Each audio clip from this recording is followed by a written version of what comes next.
So recently I learned about orphan branches. An orphan branch is a special type of git branch which has no commit history from all the other branches. So uh, we are currently in the main branch. If you type git log, you can see that there are many commits. Now for whatever reason, if you want to clean all these commit history, you can, if you want to start from a new clean slate, you can create an orphan branch, git checkout orphan. Let's call it clean. Let's call it something other than clean. Let's call it slate clean.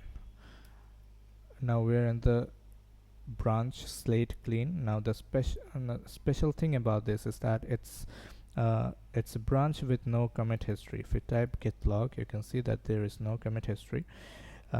You can but the files are there. So if you type git status, all the files are there, and you can commit this file, and then it will have only one commit in its commit history.